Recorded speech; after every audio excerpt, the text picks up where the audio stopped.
साक्षात बांसुरी वादन श्री कृष्ण ने किया था। उसके अंतर्मन में बैठा हुआ श्री कृष्ण जो था बांसुरी वादक था, संगीत का साधक था, स्वर का साधक था, और उसके जीवन में अष्ट सिद्धि नव निधियों की संपूर्णता और समग्रता व्याप्त थी। तो मीरा ने विष पिया, भगवान शंकर ने वेद्यनाथ थे। वो भगवान शिव वेद्यनाथ है, और वेद्यनाथ है तो उन्होंने वेद्य की प्रक्रिया का धारण करते हुए अपने कंठ में ही घोट करके अपने आप को नीलकंठ बना लिया। तो भक्त विष पीता है, भगवान विष को पचाने की ताकत कंठ तक ही रखता है। तो इसलिए भक्त का आसन भगवान से ऊंचा चला जाता है, क्योंकि अगर शंकर विष पाई है तो माता सरस्वती के प्रताप से उस विष को पचाने की ताकत मीरा के पास भी आ जाती है, क्योंकि मीरा के पास क्या है?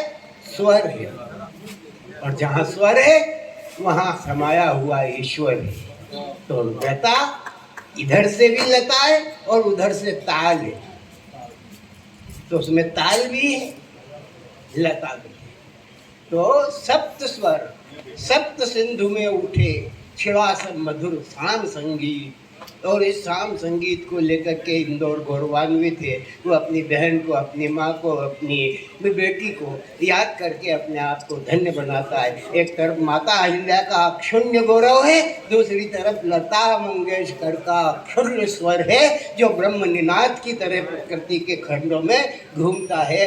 तरलता के साथ बादलों की गड़गड़ाहट में बोलता है, नदी की गड़गड़ाहट में बोलता है, नर्मदा की तरल तरंगित धारा में बोलता है, क्षिप्रा की तरल तरंगित पद्मावती धारा में लता का स्वर दे रहा हुआ दिखाई देता है। यहाँ पर बैठे हुए जितने भी साधक हैं, जितने भी प्रशंसक हैं, ये